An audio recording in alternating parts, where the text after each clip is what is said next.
Sorry for the delay in your screen. Annie would like to say hello. Annie, say hi. Okay. But fear not, it is headed your way. So I laid out our materials and I just thought I would explain them a little bit. Here's your screen. It is covered in tape on the outside to keep water from getting into the crevices of the wood. So when you wash it out, after you're done, leave the tape on there. You've got white tape and clear tape all the way up until here. It says your website on there. Okay, and then we have 2 ink colors. You need to mix these 50-50. If you just use yellow, it won't show up on this dark color. So use some white base, add the yellow until it's about half and half. And that's what I have in this little cup. I only mix a little bit at a time.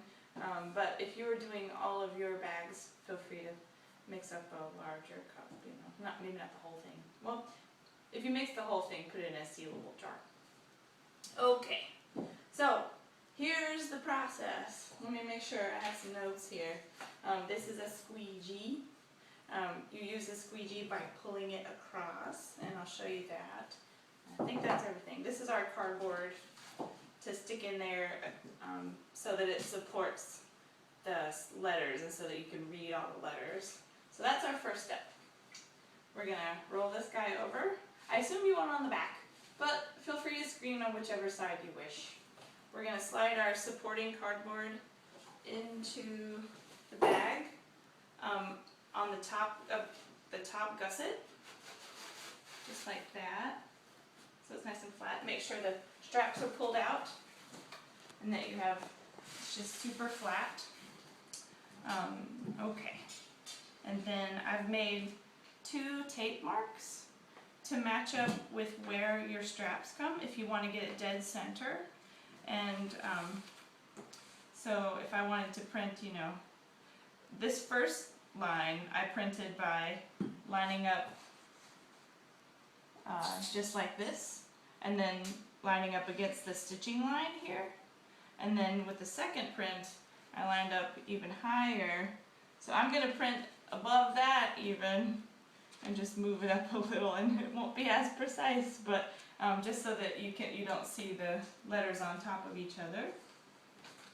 So I'm going to give my ink a little mix. I'm going to put some on here. Doesn't take too much. That might be a little messy, maybe a little bit too much. Do you agree? It's okay. Jay's operating the camera and answering my questions. One thing you want to avoid is having ink dry up in your letters. And the way to do that is to do what we call a flood, which is just to pull the ink lightly across and let the ink fill up the space.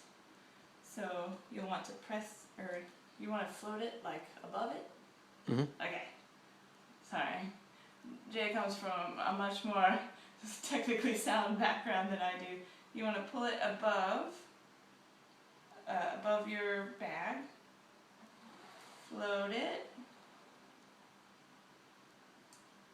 and that is what you would do if you ever had to like leave the room and go to the bathroom or anything like that. You just want to make sure that your screen is flooded before you do, because if it dries in there, it's really hard to get the ink out, and then you can't read your letters, and that just sucks. But once you've gotten it flooded, it means that there's the possibility that it'll put ink on the table. So you want to make sure your plate, when you're ready, that you place it very carefully, and that you don't move it. So this is where, if you have 2 people, it's handy. One person would hold very tightly on the outside of the frame while the other person pulls the squeegee across. But I'm going to do it like I did in school, and we'll just see if I've still got it when I had to work by myself all the time.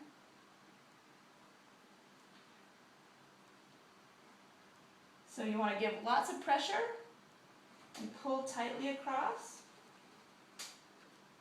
And then scoop your ink up, and then you can wedge it down a little bit like that so that it gets in contact on the screen, and then tightly pull across one more time.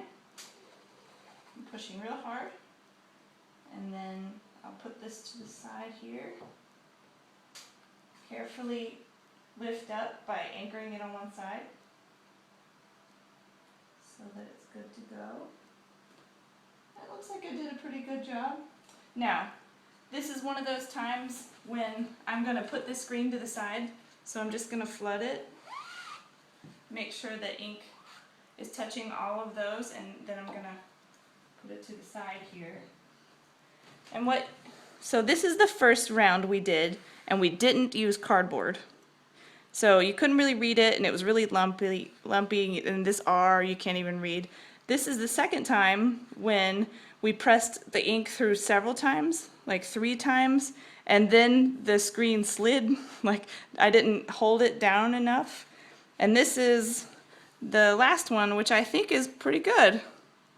So that was 2 passes, pretty good pressure, held the screen down really tightly, and then I lifted up very carefully. Did I miss anything, Jay? Always keep your squeegee at 45 degrees. Oh, there you go. Like, On the... let me know when I've hit 45 degrees, Jay. So here's 90, like this. Yeah. When you're pulling across, go like this. Yeah. Okay. So that you're using the corner of that blade. Right. The squeegee has a squared off tip, as you'll see, and what Jay's saying is you want it at an angle so that it just uses the little edge instead of the whole gloppy top. Let me check my notes to make sure that I got everything. How much ink to use, how long a screen can sit, tips and tricks, show mom the differences, check. Okay, so now it's time to clean your screen.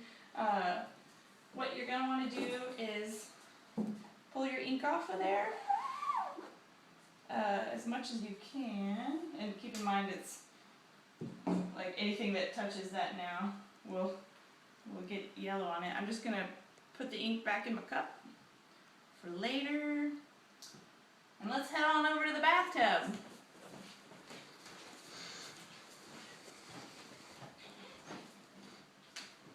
It's going to be loud. Disregard my dirty bathroom. Okay. So basically, we're going to use cold water, right, Jay? Cold water. Just use your hand to kind of rinse it in there on both sides. You've got a utility sink that'll be great for this. Takes a little time, lots of water. Your enemy is dried ink, so you just want to make sure that you're getting all the ink that you can out of those letters, or you won't be able to read it anymore. You'll have to send it back to us to reshoot it, and then you won't get it for another 6 months because we're terrible people. So anyway, don't dry the ink. Okay. I'm going to have Jay inspect this. Does this matter, Jay? No, just hold it up to the light, you'll be able to see. Okay, that's what I was. So we're going to hold it up to the light, making sure that we can see all the way through there, and that there's no plugged up holes, and this looks pretty clean in my book. So we're just going to put it to the side and let it dry. I'm going to pop it on the toilet here. And then you'll also want to wash your squeegee off.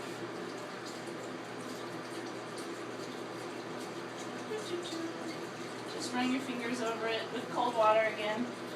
If you use hot water, keep in mind acrylic ink is plasticky, so it'll like dry up and harden as you're washing it out with hot water.